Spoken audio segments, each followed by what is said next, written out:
Assalamualaikum warahmatullahi wabarakatuh. Perkenalkan nama saya Syifa Nurmalawati dengan NPM 1002021717028. Di sini saya akan mempresentasikan skripsi saya yang berjudul Peran Masjid Imaduddin Jalan Sabang nomor 17, Bandung dalam Pembinaan Masyarakat. Langsung aja teman-teman ya ke slide selanjutnya. Latar belakang, masjid dalam sejarahnya mempunyai arti penting bagi masyarakat muslim, penting dalam upaya membentuk setiap individu dan masyarakat yang islami. Masjid juga bukan sekadar tempat sujud sebagaimana makna harfiahnya, tetapi memiliki berbagai fungsi. Masjid juga merupakan tempat yang strategis untuk melakukan kegiatan dari segi din atau agama, dan gak cuma itu, melakukan kegiatan ekonomi, politik, dan juga pendidikan. Langsung aja ke slide selanjutnya, rumusan masalah. Ada 4, yaitu yang ke-1, bagaimana peran Masjid Imaduddin dalam pembinaan masyarakat spiritual masyarakat sekitar. Dan yang kedua, bagaimana peran Masjid Imaduddin dalam dakwah Islamiyah kepada masyarakat sekitar. Dan yang ketiga, bagaimana peran Masjid Imaduddin dalam pemberdayaan ekonomi masyarakat sekitar. Dan yang terakhir, bagaimana peran Masjid Imaduddin dalam pendidikan bagi masyarakat sekitar. Dan yang selanjutnya, metode penelitian. Wawancara, pengumpulan data dari para narasumber yang sudah ditentukan agar data didapatkan. Di sini saya mewawancarai 5 pengurus masjid, diantaranya ada DKM, dan 2 dewan penasihat, dan sekretaris, dan yang terakhir marbot masjid. Dan saya juga mewawancarai 4 warga dan 1 aktivis masjid. Dan yang selanjutnya dokumentasi, mengumpulkan data dan fakta lewat dokumentasi agar terlihat keasliannya.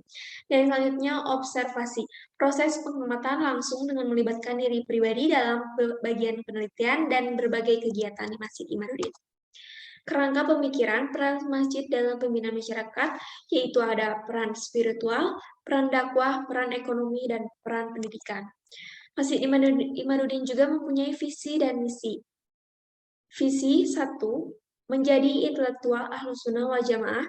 Yang kedua, service excellent untuk umat Islam, serta penguatan ekosistem masjid untuk Indonesia dan dunia.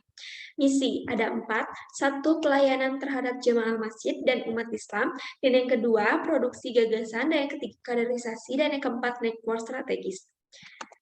Selanjutnya, peran Masjid Imaduddin dalam pembinaan spiritualitas masyarakat. Yang pertama, pelaksanaan sholat 5 waktu, dan yang kedua, pelaksanaan sholat Jumat, yang ketiga, sholat tarawih dan itikaf di bulan Ramadan, dan yang keempat, sholat hari raya Idul Fitri dan Idul Adha, yang terakhir, pelaksanaan sholat sunnah gerhana. Yang selanjutnya, yang kedua, peran Masjid Imaduddin dalam dakwah Islamiyah. Ada 2, yaitu ceramah momentum dan pengajian rutin. Peran Masjid Imaduddin dalam pemberdayaan ekonomi umat. Ada 2 juga, yang pertama lembaga Ziswab Baitul Mal Imaduddin, dan yang kedua rencana inkubasi industri kreatif bagi masyarakat. Dan yang terakhir, peran Masjid Imaduddin dalam bidang pendidikan.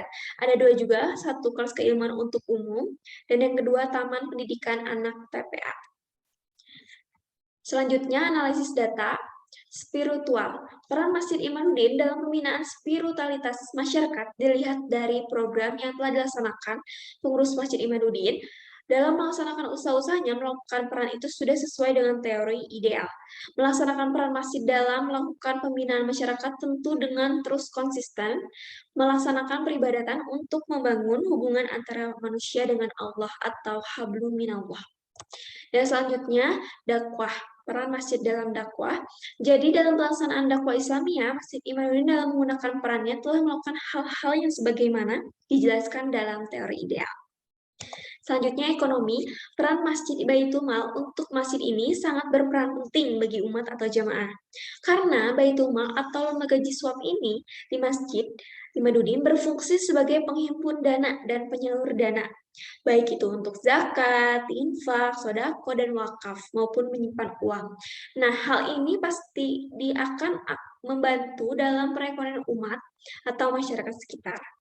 Nah, yang terakhir, analisis data pendidikan, mengadakan program-program tersebut untuk melakukan usaha dalam memenuhi peran masjid ini sama dengan apa yang dikatakan Ahmad Yani, bahwa aplikasi khusus dari peran dan fungsi masjid dalam bidang pendidikan, salah satunya adalah kegiatan pengajian, baik untuk anak-anak, remaja, dewasa, maupun para orang tua, baik laki-laki maupun perempuan. Sekian dan terima kasih presentasi saya. Maaf apabila ada kesalahan. Assalamualaikum warahmatullahi wabarakatuh.